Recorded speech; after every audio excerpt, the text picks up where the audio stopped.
So ayan guys, yung mga tinda namin, naayos na rin namin. Kasi yung mga makina guys, ayan, binalot na. Balot na yung mga makina. Yung rep, ang problema ko dyan, paano mangyayari dyan sa rep na yan. Sana naman talaga humina guys. Sana guys humina. Ayan yung mga gamit tayo, mga panahe, mga tela, nakabalot na rin guys. So guys, may isang makina rin kami dito. So guys, yun yung problema ko, biglang bumagsak ito. Ayan guys, ito ang nakakatakot ko yan, no? Nakita nyo yung hangin na yan sa likod ng sapa guys. Sapa yan guys, yung likod namin.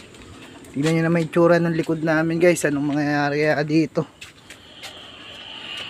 Ay, sana nga humina. Humina o lumihis yung ulan na yan. Bahala sa amin guys.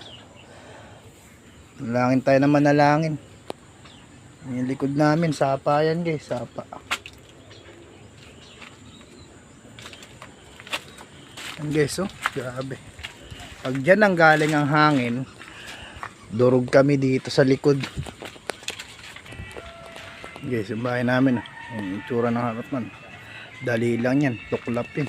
Sakali mang umabot. Huwag naman sana. Puno pa kami sa likod.